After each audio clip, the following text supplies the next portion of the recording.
Olá, alunos do curso de farmácia da Uniso, tá? Componente curricular farmacodinâmica, aqui é o professor Fernando novamente, com a gravação da última videoaula do sistema nervoso central, os sedativos hipnóticos, ok?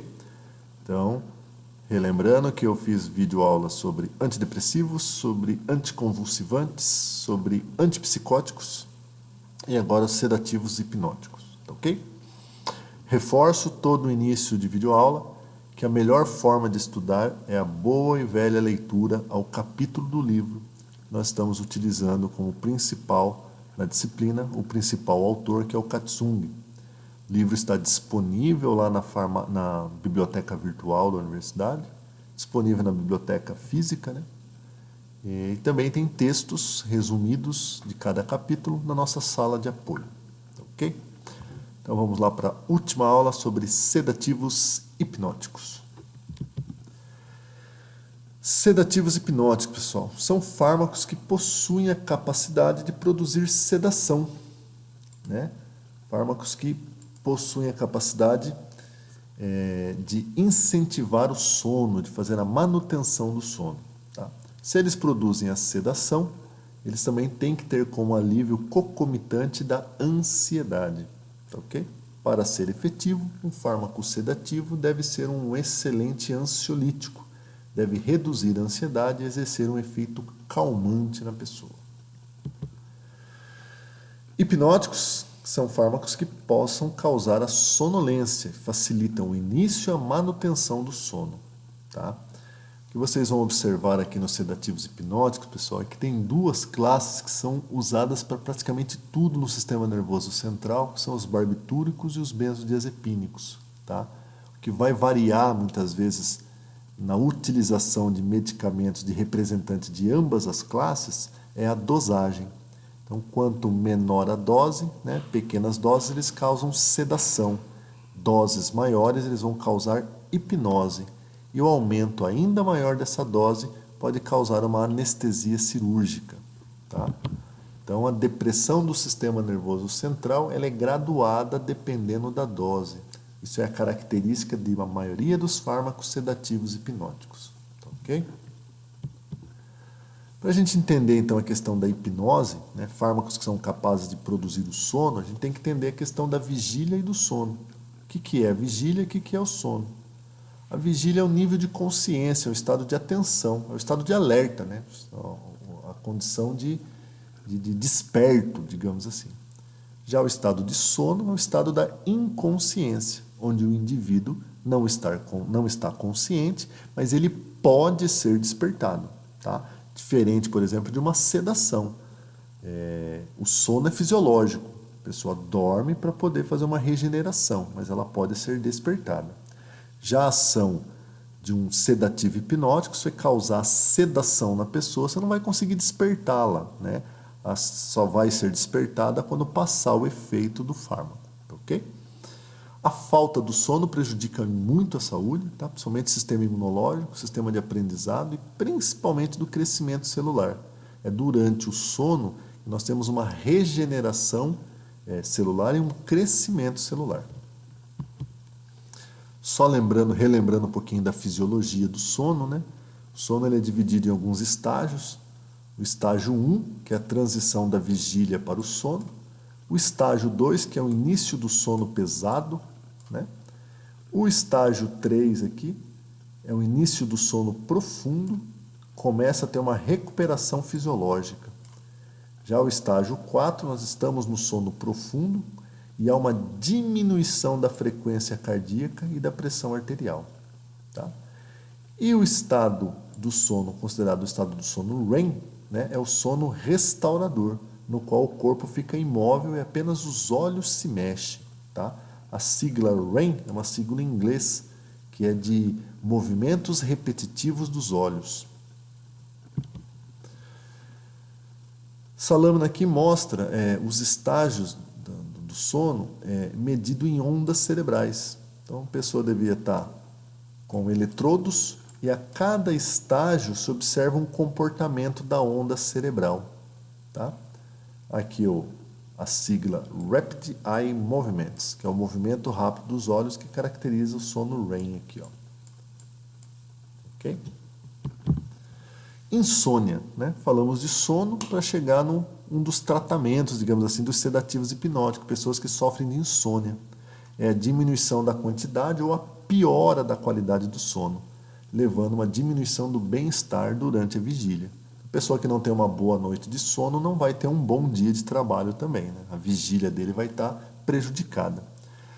Há quase 25 classificações para insônia, mas a gente vai destacar aqui apenas 3. Né? Falar as 25, essa aula vai durar mais de 2 horas. Que é a insônia transitória, a insônia breve e a insônia crônica. Tá? A transitória pode durar apenas alguns dias. E ela é causada por um evento que a pessoa sabe. Por exemplo, vai fazer uma prova. A prova foi marcada, dia tal, os dias que antecedem, você pode, por uma questão estressante, ter uma insônia. Tá? Questão da prova, você vai ter uma ansiedade e esta ansiedade te leva a ter uma insônia. Considerada transitória porque vai durar apenas alguns dias e você sabe qual é o motivo que te deu a insônia. A insônia breve dura um pouquinho mais, pode chegar até 3 semanas, mas também é causada por eventos estressantes, só que daí de uma gravidade um pouquinho maior. Mas você também sabe qual é o motivo que está te dando aquela insônia, ou pelo menos suspeita. Já a insônia crônica, passível de tratamento, né, ela dura várias semanas e é sem uma causa aparente. Né? Pode surgir em indivíduos com sono normal e afeta o ciclo circadiano dessa pessoa, que é o ciclo de vigília e de sono bem estabelecido, onde cada pessoa tem o seu. Ok? Ansiedade, pessoal. Só deu uma breve introdução na questão da hipnose do sono, mas acaba que os sedativos hipnóticos praticamente são para tratamento, né? Além da insônia, também da ansiedade. Né? Todo bom sedativo deve ser um bom ansiolítico. Apesar que a ansiedade também é tratada prioritariamente agora com antidepressivos. Tá? A gente já viu lá na videoaula de antidepressivo, a ansiedade está intimamente relacionada com a depressão, então acaba que os fármacos de primeira escolha para o tratamento da ansiedade acabam sendo os antidepressivos, mas os sedativos hipnóticos também possuem como característica o tratamento da ansiedade, eles são ansiolíticos. Ansiolíticos, então, fármacos utilizados para o tratamento da ansiedade, para reduzir os sintomas ou a intensidade das crises de ansiedade. E quais são os tipos de ansiedade? Né? A gente pode classificar algumas aqui como fobias específicas. Né? Então, o medo de altura, o medo de inseto, o medo de clausura traz na pessoa essa ansiedade, mas é uma fobia específica. Tá? Também temos as fobias sociais. A principal dela é a fobia do pânico, né? A agorafobia, é o medo de ambientes públicos. Né? A depressão ansiosa, o estresse pós-traumático, né? E os transtornos obsessivos compulsivos, chamados TOCs. Então, esses tipos, considerados tipos de ansiedade, são passíveis de tratamento com ansiolíticos e sedativos hipnóticos também. Sintomas da ansiedade. A gente pode observar, por exemplo, na questão cardiovascular, um aumento da palpitação, da hipertensão, da hiperventilação.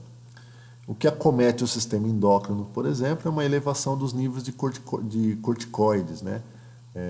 No sangue, aumento de corticoides no sangue, alteração do funcionamento da tireoide.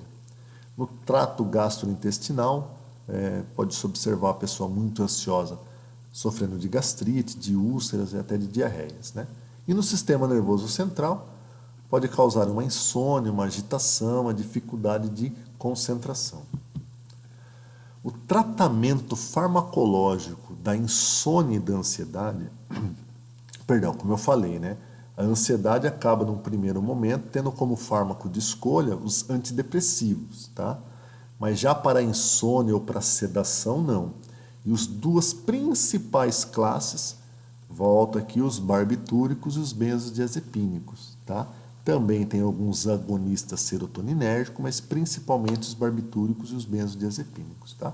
Nesse slide aqui acaba trazendo os antidepressivos não como fármaco de primeira escolha, mas lembrando que para a ansiedade acaba sendo de primeira escolha, né? Então, para a ansiedade, que acaba sendo de primeira escolha os antidepressivos, tá?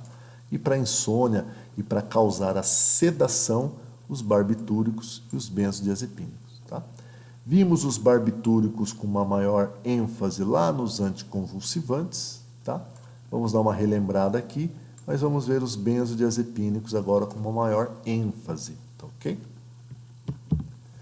Barbitúricos, nós já vimos lá nos anticonvulsivantes, então vamos passar rápido aqui, né?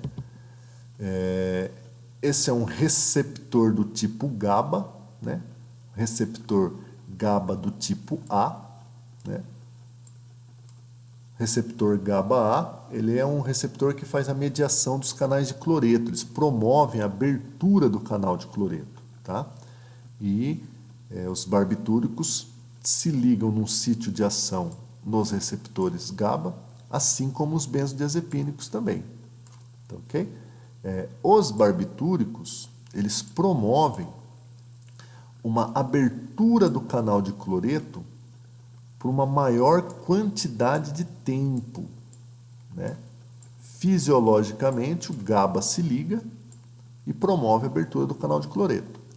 Os barbitúricos se assemelham à ação do GABA, ou seja, imita a ação do GABA, também promovendo a abertura do canal de cloreto, porém por um período maior de tempo. A abertura do canal de cloreto vai promover um influxo de cloreto nessa célula neuronal, né? E esse influxo de cloreto faz com que a célula fique com a sua carga resultante intracelular mais negativa, condição que o neurônio fica hiperpolarizado, o que protege essa célula de uma despolarização. Esse é o principal mecanismo de ação, tá ok? Os barbitúricos também possuem um segundo mecanismo de ação, que é o antagonismo aos receptores de glutamato, principalmente para os receptores do tipo AMPA e os receptores de kainato. Então, os barbitúricos, como os fenobarbitais, também bloqueiam os receptores de glutamato, tá? Do tipo AMPA e do tipo kainato. A gente já tinha visto lá nos anticonvulsivantes, então de maneira bem rápida aqui os dois mecanismos de ação dos barbitúricos. Os barbitúricos podem ser classificados pelo seu tempo de ação, então os barbitúricos de ação longa, como por exemplo o fenobarbital, chega até de 1 a 2 dias. Os barbitúricos de ação curta, tá? O pentobarbital, o secobarbital e o amobarbital. E os de ação ultra curta, por exemplo, o tiopental, são usados como indutor anestésico.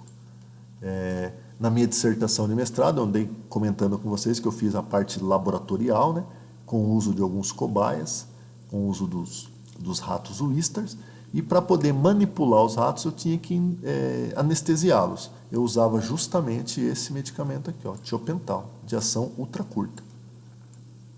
Aplicação, administração parenteral, eu anestesiava lá todos os ratinhos que eu tinha que manipulá-los. Então, eu usava esse medicamento aqui. Os benzodiazepínicos, como que eu falei, lá nos anticonvulsivantes, a gente ia dar uma ênfase maior para eles, embora o mecanismo de ação deles seja muito parecido com o mecanismo de ação dos barbitúricos. Também agem nos receptores aqui do tipo GABA-A, né? São receptores GABA do tipo A, receptores ionotrópicos, né? Receptores que fazem a abertura do canal de cloreto, controlados por GABA. Tá? O sítio de ação do benzodiazepínico é um pouquinho diferente do sítio de ação dos barbitúricos, né?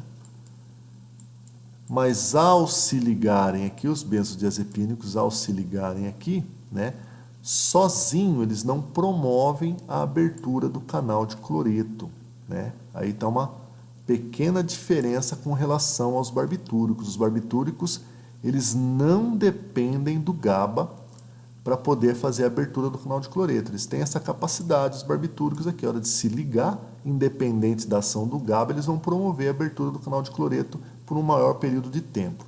Já os benzodiazepínicos, não. Os benzodiazepínicos, eles precisam da ação do GABA, né, Na verdade, o que eles vão fazer? Eles vão potencializar a ação do GABA. Porque o benzodiazepínico, ao se ligar aqui no sítio de ação dele, eles promovem uma maior frequência de abertura dos canais de cloreto. É como se o canal de cloreto ficasse por mais tempo abrindo e fechando, né? Comparado ao efeito biológico do GABA, né? Então, os benzodiazepínicos dependem da ação do GABA, depende que o GABA se ligue aqui para promover a abertura. Só que ao se ligarem também aqui os benzodiazepínicos, né, eles vão promover uma maior aumento em frequência de abertura do canal de cloreto. É como se o canal de cloreto ficasse por mais tempo abrindo e fechando. Eles aumentam a frequência da abertura. Isso também promove uma maior entrada de cloreto nesta célula, né?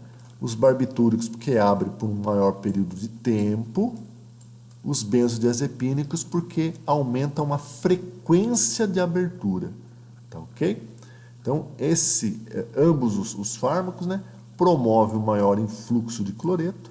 Aí o mecanismo é igual. Com maior influxo de cloreto, essa célula fica com uma carga resultante mais negativa, condição de hiperpolarização, o que protege a célula neuronal da despolarização. Tá? Então, como os mecanismos de ação são muito parecidos, coloquei um slide aqui com as principais diferenças, então. Né? Agem no mesmo receptor de GABA, né, do tipo ionotrópico, receptor do tipo GABA-A, tá? Que é um receptor que controla a abertura do canal de cloreto. Os barbitúricos agem aumentando a duração de abertura do canal de cloreto. Tá? E os barbitúricos não dependem da ação do GABA para alterar esse receptor, né? Ele é capaz, ele sozinho, se ligando lá, de promover a abertura do canal de GABA ainda por um maior período de tempo. Já os benzodiazepínicos, eles aumentam a condutância dos íons de cloreto, induzindo a interação dos benzodiazepínicos com o GABA. Eles assumem a forma de um aumento da frequência dos eventos de abertura. Então, essa acaba sendo a principal diferença entre um e outro. Lembrando que ambos promovem um maior influxo de cloreto. Só que porque a abertura do canal fica por um maior período de tempo, e o outro porque aumenta a frequência de abertura do canal de cloreto. Então, essa passa a ser, na verdade, a principal diferença, digamos assim, entre um e outro, lembrando que a ação resultante é a mesma. Os principais benzodiazepínicos e os seus usos terapêuticos. Como eu falei no início lá, os benzodiazepínicos no sistema nervoso central são meio que usados para quase que tudo, né? São usados como ansiolíticos, como hipnóticos, como anticonvulsivantes e também como sedativos. Então aqui tem alguns exemplos, ó. O diazepam, lorazepam, clorazepato, alprazolam e o bromazepam são usados basicamente como ansiolíticos, né? Como hipnóticos, o nitrazepam e o flurazepam. Como anticonvulsivante, clonazepam e o diazepam. Olha só que eles aparecem aqui de novo o mesmo medicamento, como ansiolítico, como anticonvulsivante. O que vai mudar então? A dosagem, tá? Sedação para procedimentos médicos e odontológicos, o midazolam, tá? Então é uma classe terapêutica aí que no sistema nervoso central é meio que utilizado para quase tudo, né? Os benzodiazepínicos. Os benzodiazepínicos, eles são mais seguros comparados aos barbitúricos, tá? Eles têm um índice terapêutico mais confortável. Os barbitúricos têm um índice terapêutico mais estreito, ou seja, entre a dose efetiva e a dose tóxica, a dose letal, né? Os barbitúricos é mais estreito, chamado índice terapêutico, em comparado com os benzodiazepínicos. Os benzodiazepínicos são relativamente mais seguros, pois a dose letal é mais de 1000 vezes maior do que a dose terapêutica. Então, a gente costuma brincar mais ou menos assim. Se uma pessoa tiver com uma intenção, quer fazer algum mal para ela mesma utilizando enfim, quer fazer um mal para ela, vai utilizar o barbitúrico ou o benzodiazepínico. Se usar o barbitúrico, é mais fácil a pessoa conseguir o que ela quer. Se usar o benzodiazepínico, não. O benzodiazepínico, se a pessoa tomar uma hiperdosagem, ela só vai dormir por um tempo maior, porque o benzodiazepínico ele é mais seguro do que o barbitúrico. Tá ok? Classificação dos benzodiazepínicos também são classificados de ação longa, de ação curta e de ação intermediária. Tá? Os de ação longa, o clorazepato, o clordizepóxido, o diazepam, flurazepam e o quazepam. De ação curta, o oxazepam, o triazolam. E de ação intermediária, o alprazolam, o estazolam, lorazepam e o temazepam. Ok? Os benzodiazepínicos, pessoal, quase todos eles são biotransformados no fígado.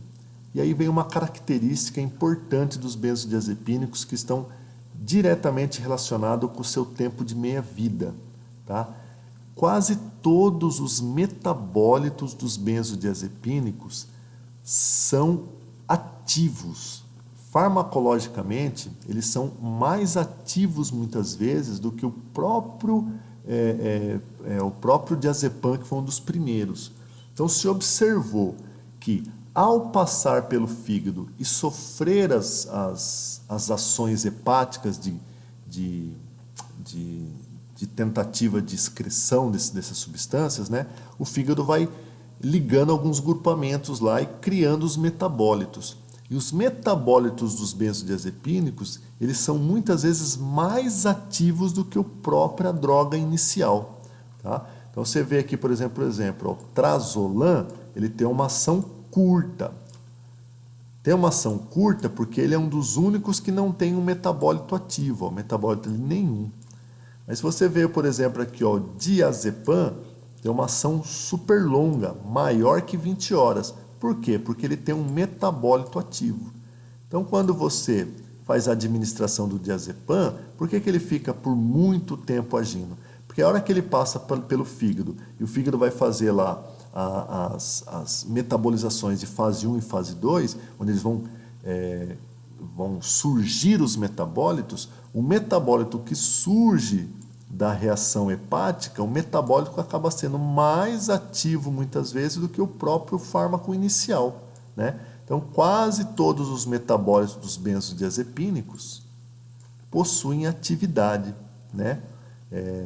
E atividade até maior do ponto de vista de meia-vida do que os fármacos iniciais. Então, isso é uma característica. Os benzodiazepínicos são biotransformados no fígado e seus metabólitos, na maioria das vezes, são ativos farmacologicamente, o que explica a meia-vida deles longa, né? Por uma boa quantidade de horas aí, ok?